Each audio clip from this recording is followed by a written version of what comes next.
Xin chào các bạn đã quay trở lại với kênh YouTube của GWK. Các bạn có thể nhìn thấy là trên màn hình bên trái của mình là có một loạt switch Boba U40 có steam màu vàng ở đây. Ở bên phải màn hình thì có một loạt switch Melot steam màu rượu vang, màu hơi hồng hồng tím tím. Switch Melot này thì là dạng Linear, có lò xo stock là 60g. Còn Boba U40 này thì là switch tactile, có lò xo gốc thì là 67g. Thì sau khi sử dụng cả hai loại switch này thì mình có cảm nhận là cái switch Linear này thì cảm giác nó hơi nhẹ, bởi vì là 60g và nó sẽ không có khấc, cho nên là nó sẽ nhẹ.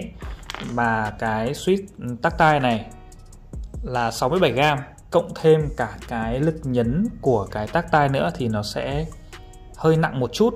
Và mình sau khi mà sử dụng cái Boba U40 này thì thấy nó hơi gắt một tí, cho nên là trong video này thì mình sẽ đổi lò xo của Boba U40 này với lò xo của Melot.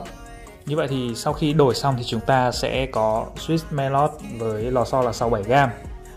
Còn Boba U40 thì sẽ là lò xo 60g. Theo trang Thermogod thì Boba U40 lò xo 62g stock thì là thuộc dạng top switch gõ ngon đấy. Thì bây giờ mình sẽ đổi lò xo 60 sang U40 thì nó sẽ nhẹ hơn so với U40 62g là 2g, bởi vì đây là 60, mà cái mình mong muốn là dạng stock 62g thì có thể nó sẽ thay đổi ở lực nhấn một chút, chỉ 2g thôi, nhưng mà có thể nó sẽ đưa ra được con switch là U40 60g này gõ cũng khá là ngon. Và thêm vào đó thì dòng Linear Melot này đổi lên 67g thì nó sẽ vừa tay hơn, bởi vì 60g thì hơi nhẹ, mà Black Retool 80g thì lại khá là nặng, cho nên thường thì mọi người sẽ gõ dòng Linear là từ 62, 65 hoặc là 67g. Bây giờ mình sẽ đổi lò xo của hai con switch này thì mình sẽ được cả hai con switch là tactile và Linear đều cân bằng, và dùng nó sẽ hợp với lực bấm của tay hơn. Bởi vì hiện tại là một con là khá nặng và một con thì lại khá nhẹ. Mình đổi lò xo hai con cho nhau. Sau đấy thì mình sẽ thử sound test cả hai switch xem sau khi đổi.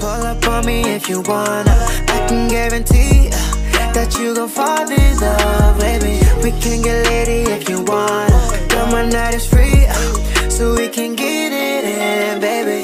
We can do it if you wanna. Do it, do it, do it if you wanna. Let's get it in, baby. We can do it if you wanna. Do it if you wanna.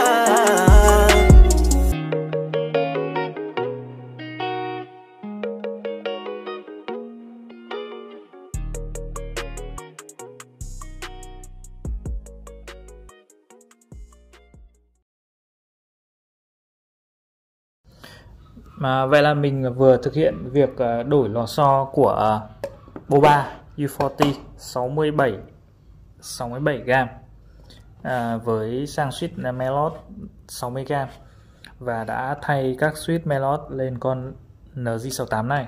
Hiện tại các cái switch Melot ở trên này đang có lò xo là 67g. Bây giờ mình sẽ thử sound test xem là âm thanh đi với bộ keycap XD Apple này nó sẽ có âm thanh như thế nào.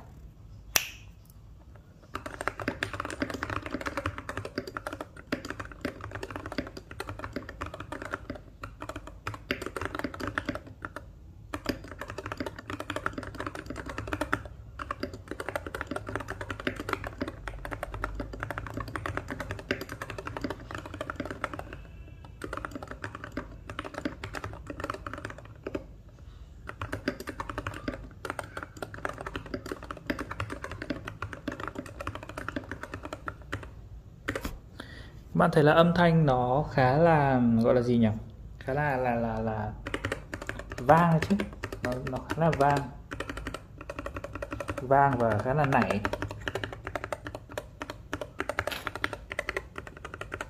Vang giòn.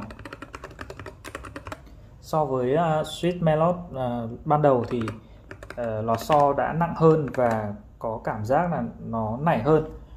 Khi mà bạn ấn xuống này thì có cảm nhận được là lò xo từ dưới nó đẩy lên ngón tay mình để trả lại vị trí cũ. Còn cái switch ban đầu ấy thì ấn xuống này, khi mà mình chưa kịp ấn switch xuống một phần hành trình thì nó đã bị chạm đáy rồi, bottom out rồi, bởi vì cái lò xo nó nhẹ quá. Cái việc nhẹ hay nặng thì là tùy tay của mỗi người và tùy sở thích mỗi người. Mình thì muốn ấn nó nặng một chút. Nhiều bạn thì gõ Gateron Milky Yellow thì đã thấy nó vừa tay rồi, nhưng mà mình thấy bấm nó khá là nhẹ. Ở đây là có một switch Milky Yellow này. Switch này cũng nhẹ. Mình gõ thử switch này rồi nhưng mà không vừa tay lắm, khá là nhẹ. Sau khi loop xong thì cũng mượt. Còn so với Melot thì Melot là ở phân khúc cao hơn so với Milky Yellow. Switch cũng đẹp hơn. Cái gia công của cái switch này khá là chắc chắn. Trong quá trình mà mình đổi lò xo ấy, bóc cái này ra, bóc phần top và phần boss housing ra, khá là đau đầu ngón tay để mà cạy hai cái phần này ra, nó dính với nhau khá là chặt.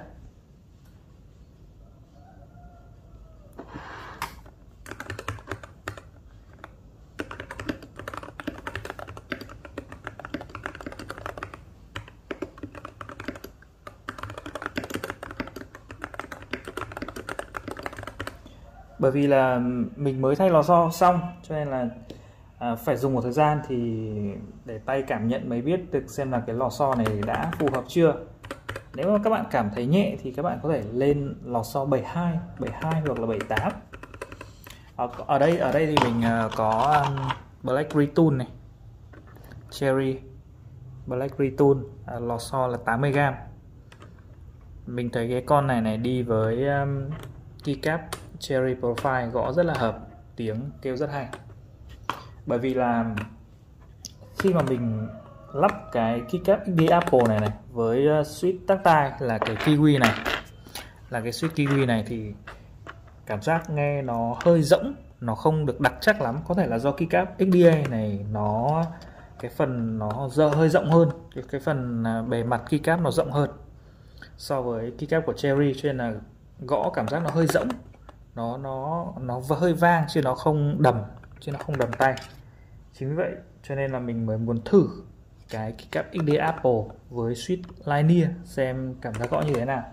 Thì có vẻ như là cái bộ keycap XDA nó sẽ phù hợp với switch Linear hơn là switch tactile. Switch tactile thì mình nghĩ là sẽ hợp với phím Cherry hơn, hợp với keycap Cherry hơn. Cảm ơn các bạn đã xem video này và hẹn gặp lại các bạn trong những video tiếp theo của GWK.